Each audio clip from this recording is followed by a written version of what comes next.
నమస్తే. ఇప్పుడు మీరు చూడబోతున్న వీడియో ఖచ్చితంగా మీకు ఉపయోగపడుతుంది, నచ్చుతుంది కూడా. మరి మీకు నచ్చిన విషయం నాకు తెలియాలి అంటే ఈ వీడియోని మీరు లైక్ చేయాలి, షేర్ చేయాలి, అలాగే మన ఛానల్ని సబ్స్క్రైబ్ చేయాలి. మీ సపోర్ట్ని నాకు అందిస్తారు కదా. ఓకే, ఇప్పుడు వీడియోని స్టార్ట్ చేద్దాం. సూర్యోస్మి, నేను మీ విక్రమాదిత్య. ఆరోగ్యమే మహాభాగ్యం, ఆరోగ్యం భాస్కరాధీనం. ఆదివారం మద్యం మాంసం మైదనం వద్దు, ఆరోగ్యం ఐశ్వర్యం వద్దు. మీరు ఆచరించండి, 10 మందిని ఆచరింపచేయండి. ఆచరించండి, ఆరోగ్యవంతులుగా ఉండండి. ఆచరించండి, ఐశ్వర్యవంతులు కండి.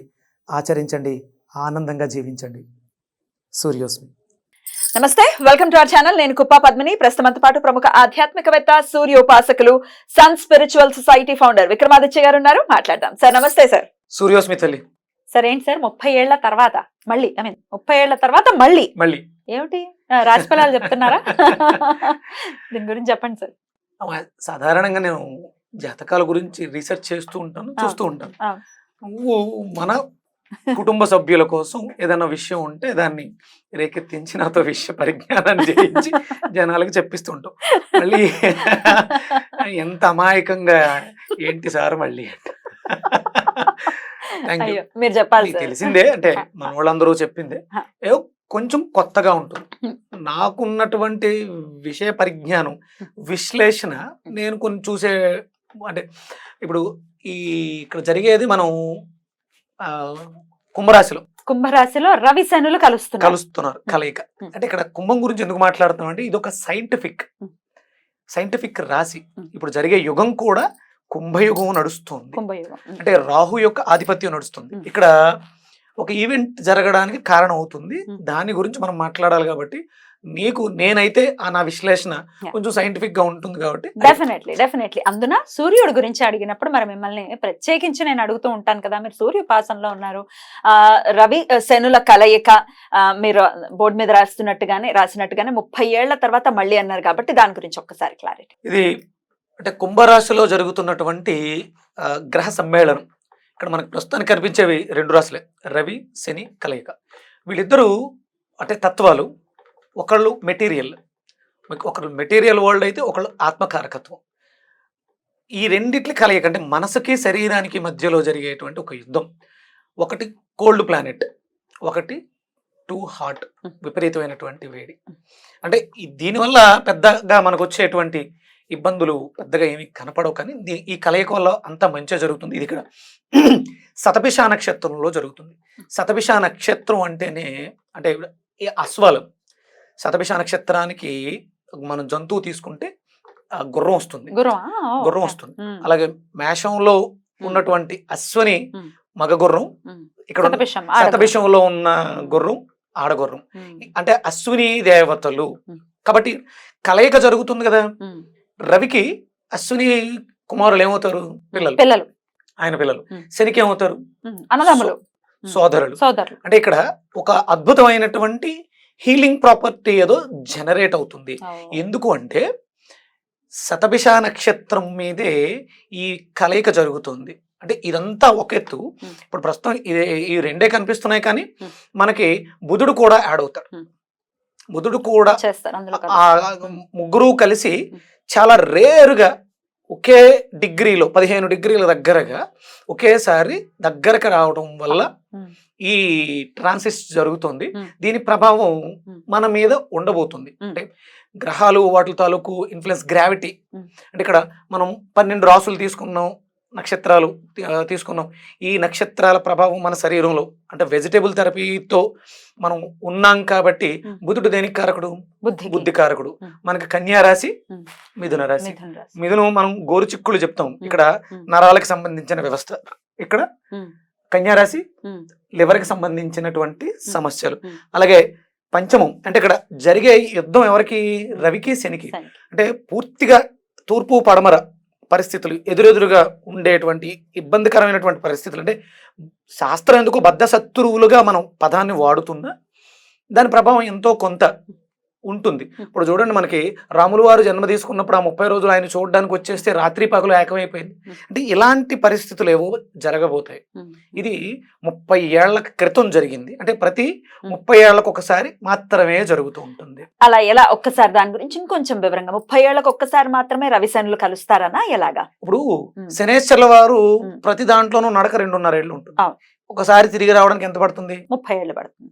అలాగే ఈయన ప్రతి నెలలోనూ మారుతూనే ఉంటారు.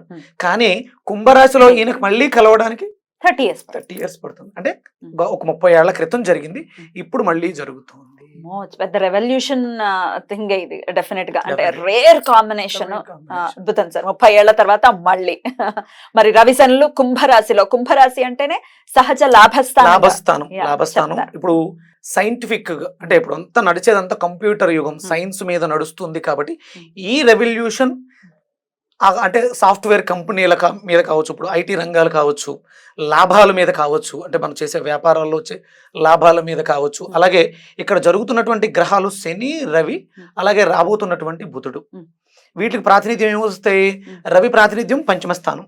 అంటే ఇక్కడ పంచమం అంటే పుత్రస్థానం, ప్రేమ, ఎడ్యుకేషన్, ఇవన్నీ కూడా ఉంటాయి. దీని మీద ప్రభావం ఉంటుంది. అలాగే తృతీయ స్థానం విక్రమస్థానం. అలాగే ఇది నరాలకు సంబంధించినటువంటి వ్యవస్థ. బుధుడు బుద్ధికారకుడు. ఇక్కడ 6 కన్య రోగస్థానం. అంటే ఇవన్నీ కూడా ఎఫెక్ట్ అయ్యి, అంటే ఇక్కడ యుద్ధం జరుగుతుంది కాబట్టి కుంభరాశికి అధిపతి శని ఉన్నారు కాబట్టి శనికే ఆధిపత్యం. 10th, 11th, 3rd, 5th, 6th ఈ రాసుల మీద దాని ప్రభావం మంచు చెడులలో ఒకంత తేడాగా ఉండే అవకాశం ఉంది. అంటే ఇక్కడ సింహరాశి సింహలగ్నం, మిథున రాశి మిథున లగ్నం, కన్యారాశి కన్యా లగ్నం, మకర రాశి మకర లగ్నం, కుంభరాశి కుంభలగ్నం. ఈ లగ్న జాతకులు కానీ రాశి జాతకులకు కానీ దీని ప్రభావం మన మీద ఉంటుంది. వాటి గురించి ఇంకో వివరంగా మనం ద్వాదశ రాశులకి కూడా చెప్పుకుందాం సార్. ఎందుకంటే డెఫినెట్ గా ఎక్స్ట్రా లుక్స్ ఉంటాయి ఈ గ్రహాలకి. ఎలా ఉంటుంది ఈ కంజంక్షన్ అనేది ద్వాదశ రాశులకి చెప్పండి. వీటి గురించి ఇంకా ప్రత్యేకంగా ఎలాగో మన ఆర్డర్ లో చెప్పారు. ఇక్కడ మనం హీలింగ్ అన్నాం. అంటే ఇక్కడ శతభిష నక్షత్రం మీద జరుగుతుంది కాబట్టి అక్కడ ఉన్నటువంటి ఆధిపత్యం అశ్వనీది కాబట్టి హీలింగ్ 100 గుర్రాల శక్తి. అంత హీలింగ్ ఏదో జరగబోతుంది. మార్పులు సంభవిస్తాయి ప్రకృతిలోను, అలాగే వ్యవస్థలో ఉన్నటువంటి వ్యక్తుల మీద కూడా దీని ప్రభావం ఉంటుంది. ఎవరు భయపడక్కర్లేదు. కొంచెం జాగ్రత్తగా మనం చేసే పనులలో కొంచెం నిదానించుకుని ఆయా నక్షత్రాల వాళ్ళు రాశుల వాళ్ళు జాగ్రత్తలుగా ఉండాలి. ఇది ఇప్పుడు ఈ కంజక్షన్ ఇంతలా జరుగుతుంది. ఇక్కడ రవిశనుల కలయిక ఒకటే జరుగుతుంది. అనుకోకుండా ఇక్కడ మనకి బుధుడు కూడా చేరుతున్నాడు. ఇప్పుడు ఇద్దరు ఎప్పుడు మనకి ఈ ఈవెంట్ 28వ తారీఖు ఫిబ్రవరి 28వ తారీఖు 3 గ్రహాలు కలిసి 10 డిగ్రీలు శతభిష నక్షత్రం 15 డిగ్రీల మీద 3 నక్షత్రాలు రావడం అనేది మళ్ళీ జరుగుతుంది. 3 గ్రహాలు రావడం అనేది ఆ నక్షత్రం మీద అన్ని దగ్గర డిగ్రీలు, అంటే అతి దగ్గరగా వస్తున్నారు. ఉంటాయి, కలయిక ఉంటుంది కానీ దూరంగా ఉంటే అంత ఎక్కువ ఎఫెక్ట్ ఉండదు. ఇది పెక్యులర్ కాంబినేషన్. రైట్. ఇంకాస్త వివరణాత్మకంగా ఇప్పుడు ఉంటుంది. ద్వాదశ రాశులకి కూడా ఎలాంటి ఫలితాలు ఉంటాయో ఇప్పుడు చూద్దాం. మరి ముందుగా మేషరాశి. ఇక్కడ ఇప్పుడు మేషరాశిని తీసుకుంటే మనం మేషం, దీని యొక్క ఎఫెక్ట్ ఇక్కడ నుంచి తీసుకుంటే ఏ స్థానాలు అవుతున్నాయి? 1, 2, 3, 4 చతుర్థం అవుతుంది. సహజంగా ఇది మేషరాశి కాబట్టి 1, 2, 3. మిథునం అంటే 3వ స్థానం విక్రమస్థానంలో చూపిస్తుంది. అలాగే పంచమం చూపిస్తుంది. 6 ఇక్కడ కేతు కూడా ఉన్నారు కాబట్టి 6 అంటే రోగస్థానం. అలాగే 10th కర్మస్థానం, లాభస్థానం. దీని మీద దీని ప్రభావం అధికంగా ఉంటుంది. అంటే ఇక్కడ మనం తీసుకోవాల్సిన జాగ్రత్తలు నరాలకు సంబంధించిన సమస్యలు, మనం ఎవరితో ఉన్నా మాట్లాడుతున్నప్పుడు తీసుకునే నిర్ణయాల్లో ఇబ్బందులు వచ్చే అవకాశం ఉంది. ఎందుకంటే ఇక్కడ బుధుడు ఇబ్బంది పడుతున్నాడు వీళ్ళిద్దరి మధ్యలో. వాళ్ళిద్దరు బాగానే ఉంటారు కానీ మధ్యలో వచ్చిన బుధుడు ఇబ్బంది పడుతున్నాడు కాబట్టి ఈ స్థానం మీద ఎఫెక్ట్ పడుతుంది. అంటే నరాల మనకు సంబంధించి, అంటే ఆ సందర్భంలో అంటే 28కి దగ్గరగా ఆ కంజక్షన్ జరిగే సమయంలో మనలో బీపీలు పెరగటం కానీ, ఆలోచన మాట్లాడే విధానంలో కొంచెం చాలా జాగ్రత్తగా కేర్ఫుల్గా ఉండాల్సినటువంటి అవకాశం. తృతీయ స్థానం అలాగే పంచమ స్థానం అంటే ఇది సహజ ప్రేమ స్థానం. ఈ ఎడ్యుకేషన్ అంటే పిల్లలు అంటే మేషరాశిలో ఉన్నటువంటి పిల్లలు ఎగ్జామ్స్ టైం అవన్నీ చూసుకొని కొంచెం జాగ్రత్తగా కంగారు పెట్టకుండా టెన్షన్ పడకుండా చూడాలి. అలాగే రోగస్థానం ఏదైనా అంటే హీలింగ్ అని చెప్పాం కాబట్టి భయపెట్టడం కాదు, డయాగ్నోసిస్ జరగవచ్చు, భయపడకండి. వాటిని మనం ఎదుర్కోవడానికి ప్రయత్నం చేయాలి.